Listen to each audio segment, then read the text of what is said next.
Hello YouTube, welcome to my channel and at Bella and I'm going to be reviewing Lord of the Flies, the new version by the BBC, episode 3, Simon.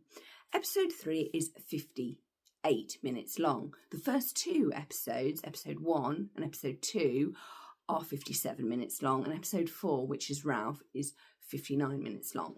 Why on earth does that matter? Because it's just interesting, I find. So, Simon.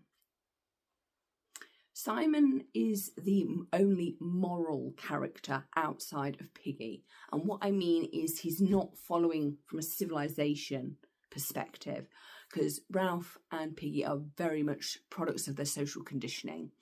Simon is morally good because he is good as a good person in himself. He flits from both camps. He doesn't really have any loyalty to Ralph in the book. He supports the little ones. He goes and gets them water when asked. In the book, he's very Jesus-like. And it's interesting that in this version, we also get a bit of prequel information about his relationship to Jack. And also we get that lovely prequel bit in episode 2 with the boys going on the plane. That never happened in the book. What we are finding in this version is obviously Piggy has got a name in this version. In the book, he does not. He's always Piggy. In this version, they've named him Nicholas. William Golding didn't name him. It was just Piggy. We never found out what his name was. And that has huge implications because we also got some details about Ralph's background. We also got some more details about Simon's background, that he's from a very wealthy family that are clearly going through a divorce. And yes, his parents did own a gatehouse, which means that he lived in a manor house. And Jack is also from a similar background, whose parents have farmed them out to boarding school because they do very, very big jobs. And Simon is the only one that is consistently in this version able to challenge Jack and say, no, Jack, your dad's not coming. He's very much like my father. He's too busy. He's too busy. That's why we were at the boarding school during the holidays, because we were also too busy to go and see mum. And that's quite hurtful. But it also shows that Simon is insecure. He's good, but he's insecure good. Ralph is insecure and he's civilization good. Piggy is insecure, but he's actually quite confident in what's right is right due to civilization, because Piggy has been raised by adults. He's not been raised around other children. Jack is very tribal. He will switch his allegiance quite quickly. That's what you've got with when he's with Simon, he's with Simon. When he was ill, Simon was tending to him. When the other boys came back, he hooked up with them because it was better off. He was better off with them. What I really did like about this particular episode is the lighting change. The island looked orange, and that's what it does in the book. This particular director, the director of Adolescence, has actually correctly interpreted the island as having its own character and its own being outside of the pilot and outside of the Lord of the Flies and outside of Ralph, Piggy, Simon, Jack and Roger.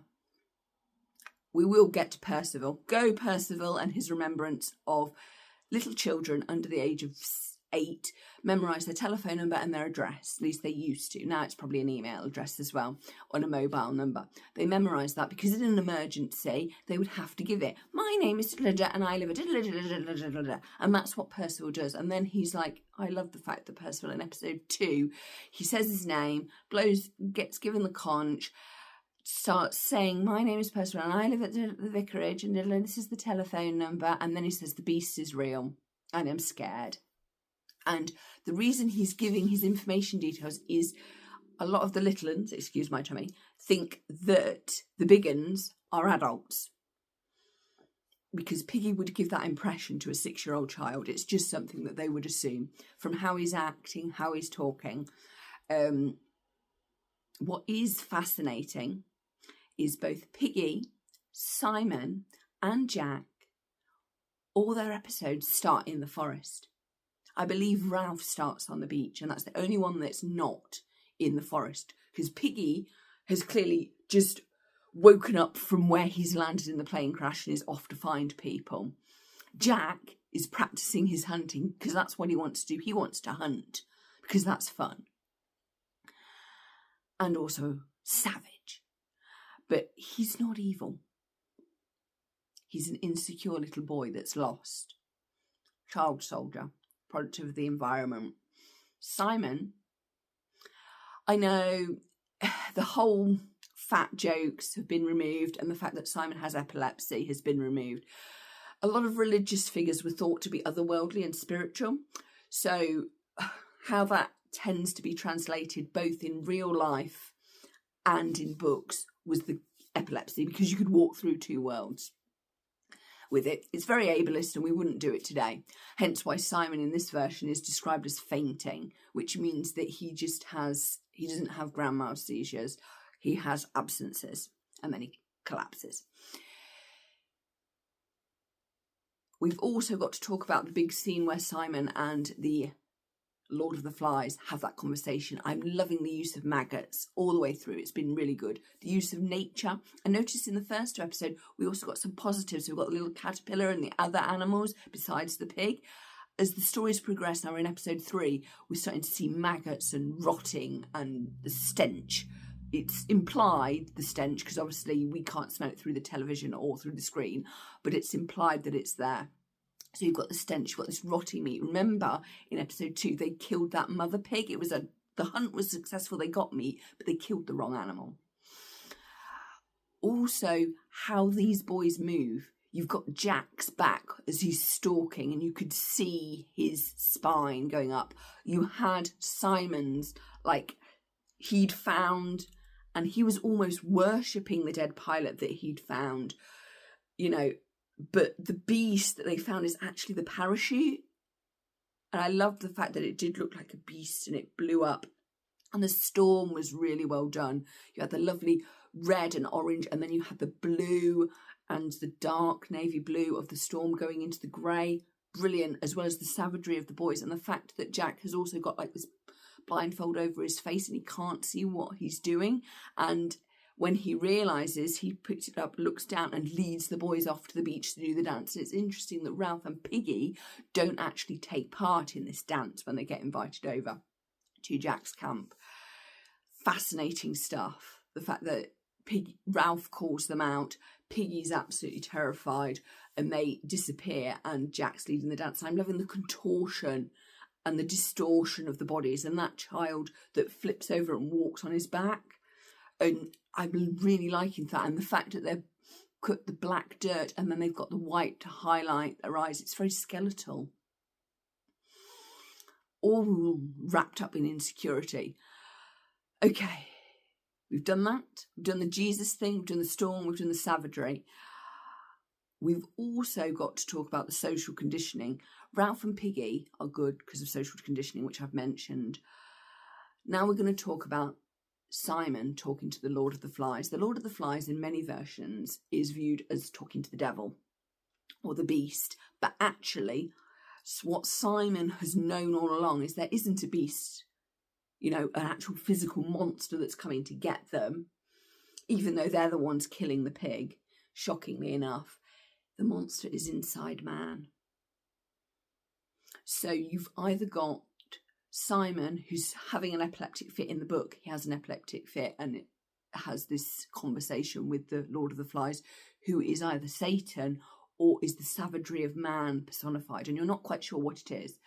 I love the fact that we've got some Genesis, the Garden of Eden made new, that him and Jack were going to rename everything in the grounds and it was going to be something else. And you also had sort of possible gay references with Simon, but that's not what happens in the book at all.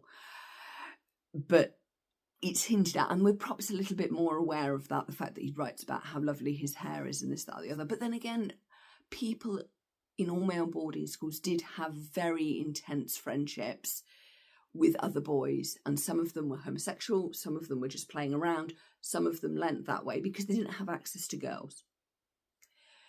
So you got to do what you got to do, or not, as the case may be.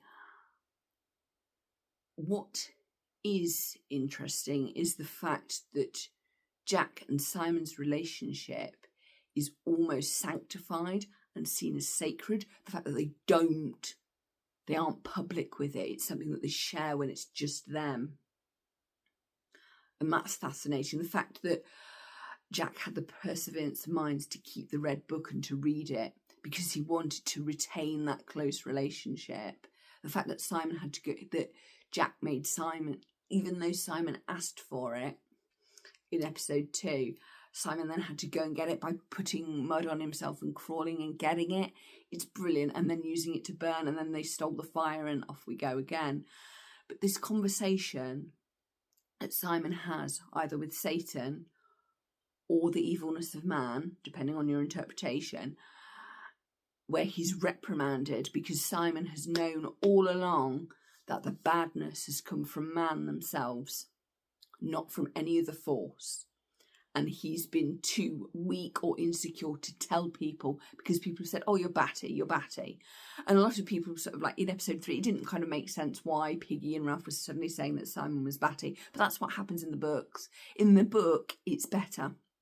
I think the whole batty business, it's made a little bit more clearer because Jack's a little sharper. They've softened Jack in the language that he uses purely to make it more accessible. The first 2 episodes were great with keeping some of the wizard, it's ripping, you know, all of this 1940s, 1950s slang that's in.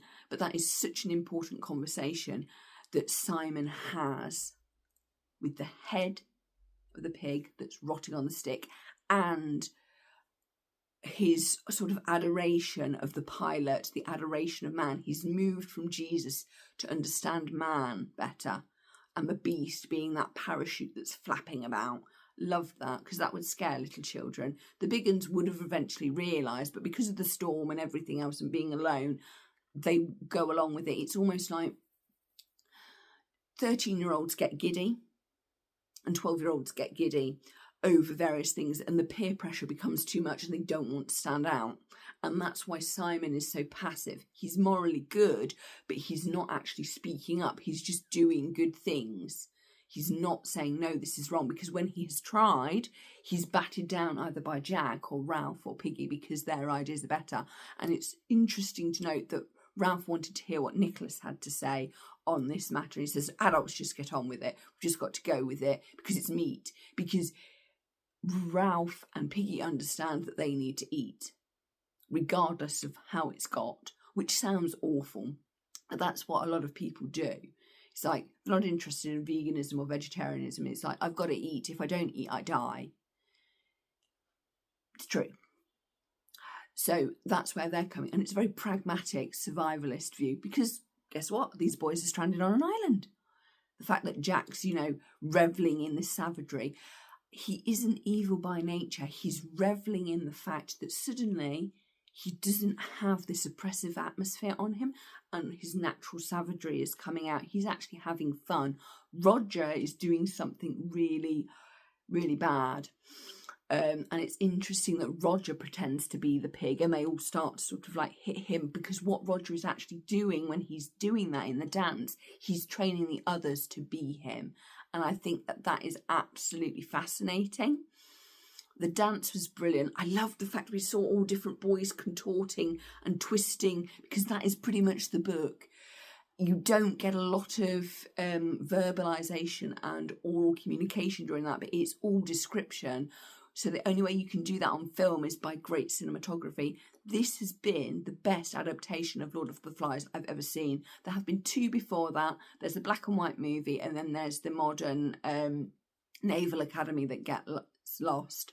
But so much of that is lost in, the big jungle. This has actually been able to track each child down and nail them. I mean, we've had the beautiful boy with the birthmark. That's really important, who has disappeared. And if you don't know where he's gone, he's actually dead. We've had the loss of Simon, which is a huge thing, because Jack's realised what's happened, but he didn't want to interrupt the dance because he looked up and was like, oh, and suddenly he's leading everybody off because he doesn't want them to know what they've done. And the fact that Ralph and Piggy aren't part of it is a huge change from the book. And the fact that Ralph stood up and said, no, I want to hear from Nicholas, means that Ralph is also to blame, because he's gone with the civilised view, not with the moral good view. And the fact that you had Simon, who was clearly competing with Jack during that choir thing. That choir scene never happens in the book. But the fact that you've got Simon, who's clearly looking up to God to help him, and then he switches on the island to the man that they shoved. And I loved this gesture that he did, as almost like the parachute, and it's like worship and praise, ritualistic. Human beings are creatures of habit, and there's so much ritual going on. There's layers and layers of this book.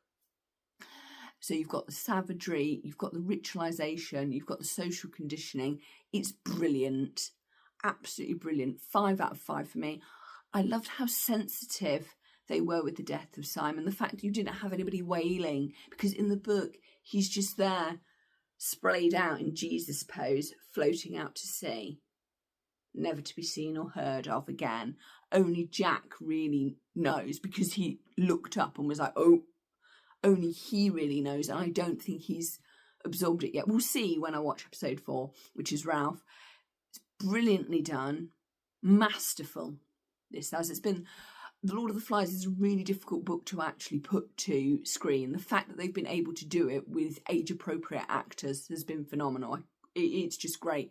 But also, I think the fact that they've actually got children that can dance and sing, as well as show the action of the violence, but not necessarily the result of it, because clearly they didn't want to expose them to that.